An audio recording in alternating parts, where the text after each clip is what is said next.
Heartbreak is the most fantastic motivator on the planet. When a lot of men message me and say they're heartbroken, I think that is the most fantastic mindset to be in to achieve things, because there is that degree of revenge and there is that degree of vengeance, and that can only be achieved through being so successful, so monumentally important that she can't forgive you. And also, you cannot even sleep. You can't even concentrate. Like your whole mind's a mess. That's the perfect time to train. I only mention heartbreak all the time because I know it's a path every single young man goes through. There's up and down. There's rain and sunshine. You have to be that man who's going to go through it all. If you're a man who has a heartbroken, why did this happen? You have to know the why to prevent it from happening. You have to analyze the scenario and learn from it. When you look at your bad or your previous relationships with women that went wrong, you can sit there and go, okay, this all went wrong. What has she taught me? She taught me that I'm emotionally affectable. She taught me that if she ignores me, she gets more attention than if she's nice to me. You have to sit there and analyze all the lessons and you have to implement them. It's the same with absolutely everything. As a man, you have to be accountable for absolutely everything. Every single thing that happens is your fault. You made her leave you. You did.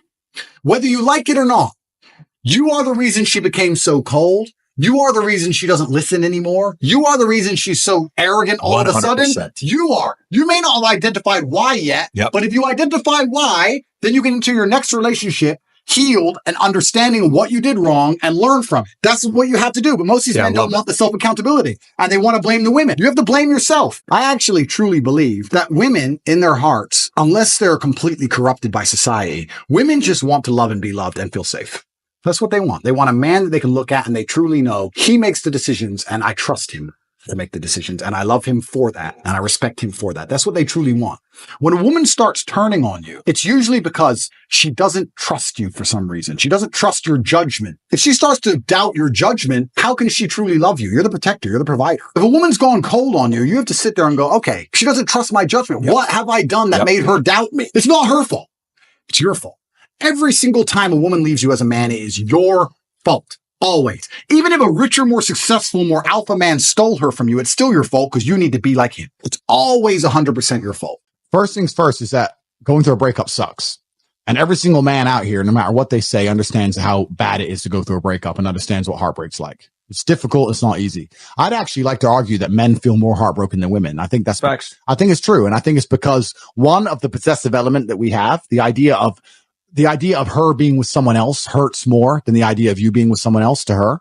And secondly, because you have a lot less options than she has instantly. So I think that breakups are worse for men than they are for women. And I understand how difficult and hard they can be. However, the unfortunate reality is that chasing her and being dedicated to her and saying you're going to do whatever she wants, etc., is very unlikely to work. It's very unlikely to work. And you have to look at the scenario you're in, look at the chessboard and make the best possible move. When you're heartbroken, when you're truly heartbroken, you can't even sleep and your mind is constantly preoccupied. And instead of seeing that as a negative, what you need to do is use that as a source of unlimited power. You have to just take the energy inside of you. Energy cannot be destroyed. It can only be converted, whether it's heat into light, momentum into friction or however you want to put it, right? Energy cannot be destroyed. It can only be converted from one form to another. And you have to look at that and understand that the sadness inside of you is energy. You can't destroy it, but you can convert it into something else which is constructive. And you just have to suck it up, buttercup, and get over it. And there's no other way to do it. And obviously having an abundance of women makes that easier. But I wouldn't even put it that way. I'd say if you were with a woman and you lost her and you're now lonely and she's going to be moving on and you're absolutely not heartbroken and you're destroyed inside, I understand how difficult that is. But now you have genuine sadness inside of you, which is unlimited motivation for you to become a beast, become an animal. And by the time you're finished becoming an animal, you won't care anymore.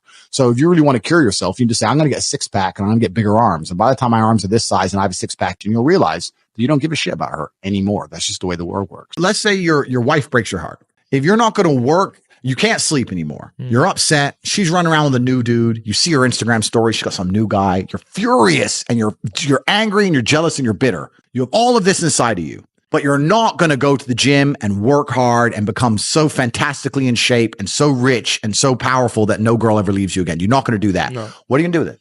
Text her? Try and explain to her? She doesn't care.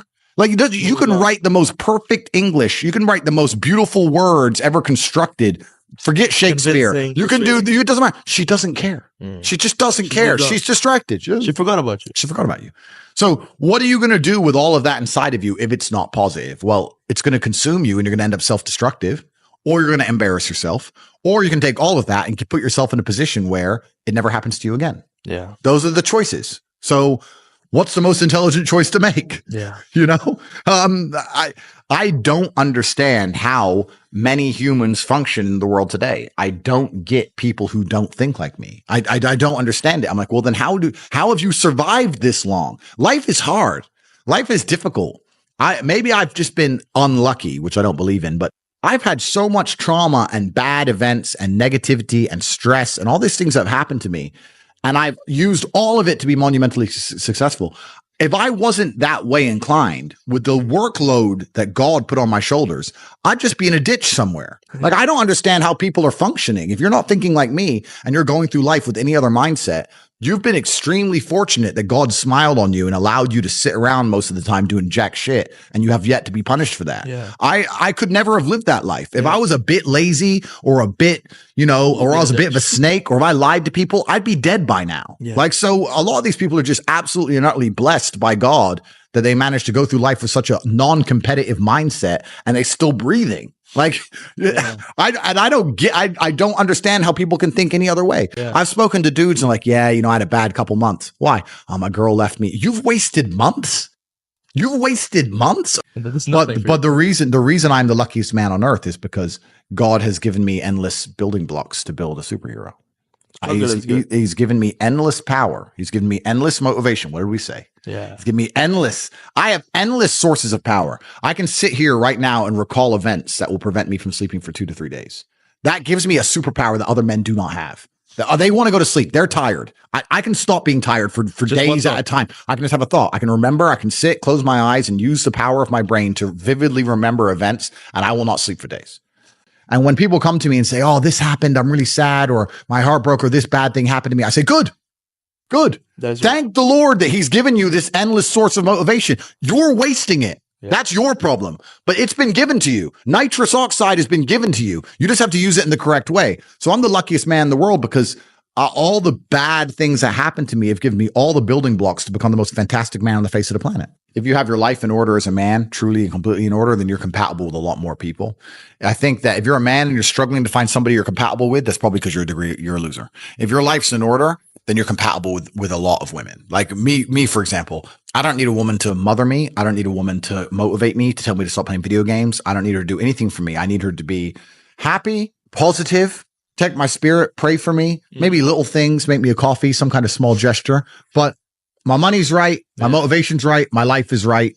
And if she is associated with me, by proxy, she's going to have a fantastic life. I can't fly on my jet and put her on an easy jet. Yeah. Like, she's going to end up on jets. Yeah. She's going to end up in the 5-star hotels. She's going to end up not having to worry about money. She's going to end up in the best restaurants. Yeah. By proxy, she's going to have a very fantastic life. So you'll find that if your expectations of a woman are for her to be happy and you have a lifestyle that makes her happy, a lot of women are pretty happy, and you get along with basically all of them. It's kind of amazing how that works. It takes a very special type of character to still be dislikable in those kind of scenarios.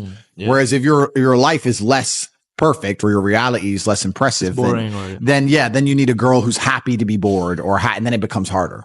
The cowardice is they are afraid to lose her. Trump says it in his book, The Art of the Deal. If you're not prepared to walk away from the table, you cannot negotiate. And that is absolutely true in a relationship. If you are not prepared to get rid of her, then what are you negotiating? If you're not prepared to say, sorry, that's the red line, goodbye, then you don't have a negotiating position. Mm-hmm. You don't have one, because you'll just say, no, forever. It'll just stay forever. There has to be a line you will not allow to be crossed. There has to be, right? And so many men are so scared of losing the girl, but if you refuse, men message me all the time, I need my girl to listen to me, but I don't want to split up with her. You already lost. I was like, bro, if you're telling me there's no scenario in which you will leave her, I can't help you. Because I have people message me all the time and they go, oh yeah, but it's easy for you, Tate. You don't care. I say, no, incorrect. I will tell you right now on this podcast, I have walked away from women I loved with all my heart and women I missed for months, but I never told them, and I never text them, and I just fucking was a man about it. Being a man about things is not feeling things. It's being a man about it. Be a man about it. If she's not going to be the woman you need her to be, she has to go. It's actually very interesting, the masculine experience, because I like to believe that most men on the planet have lived a semi-similar timeline. All of us as men experience a very similar human paradigm. And that is that most men are born and you're not important. And then you go to school and you fall in love with some girl in school. And then you realize that all the 19-year-olds you want when you're 19 are with older dudes because they have cars or whatever. And you go through this experience of getting your heart broken and losing your girlfriend, et cetera, or accept they're going to have their heart broken forever. But some men decide to become so big and important and strong and irreplaceable that they never have to suffer heartbreak again. You know why God made your girl leave you? Because he wanted to show you that you ain't shit. He wanted to show you that you are human and you're fallible and that you're very replaceable. So he decided to make you fall in love with a girl and he decided to make her leave you. Now it is your job to look at the board, understand what's happened, say, I understand, God.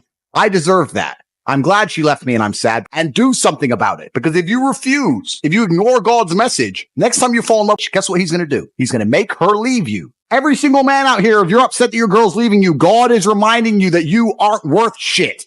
You need to get up and work so hard that even in the eyes of God, he is proud of you. God loves his creations, which show him their true potential and beauty. By getting up and trying your absolute best and becoming a man of moral standing, he will reward you and bless you. So God just broke your heart on purpose to show you that the way you're living your life and the man you are simply are not good enough. What have you changed since? Nothing. You think God's going to forgive you for no reason? You think God's going to go, it's fine. He hasn't learned his lesson. He hasn't changed. He isn't even trying very hard. He's not up early in the gym. He ain't doing nothing. It's fine. Let's just let him fall in love. No, sir. This is going to repeat endlessly. It's a cycle that will not change until you take the message from God and become the man you're supposed to be. You deserve what's happened to you. You deserve how you feel. All of it. Right? What did we talk earlier about how trauma can mold you? How trauma can be a fantastic thing. Heartbreak, sadness. These are all fantastic motivators. I'm telling you why they're a fantastic motivator. You go to a guy that's heartbroken. He has all the motivation in the world to send 300 text messages. He has the motivation. He's putting it in the wrong place. That's 300 cold emails you could be sending to someone in a pitch of That's business. a lot of money you could have made. Life's going to hurt you, and how you use that pain is completely and utterly up to you. You can use that pain to galvanize yourself as a man and become a better man you've ever been. I'm not saying that I'm only successful because of some chick. I'm saying that every single time that I was heartbroken, I never wasted a second. I was never wallowing. You are feeling the same pain that many men have felt. Every man out there has had his heart broken and understands how difficult it is as a man. But the difference is, as a man, you must build yourself into a man of credibility, which means to build yourself into a man of standing, we all start in a fairly similar position. I became me through tedious, arduous, difficult, never-ending work. You are wasting your time.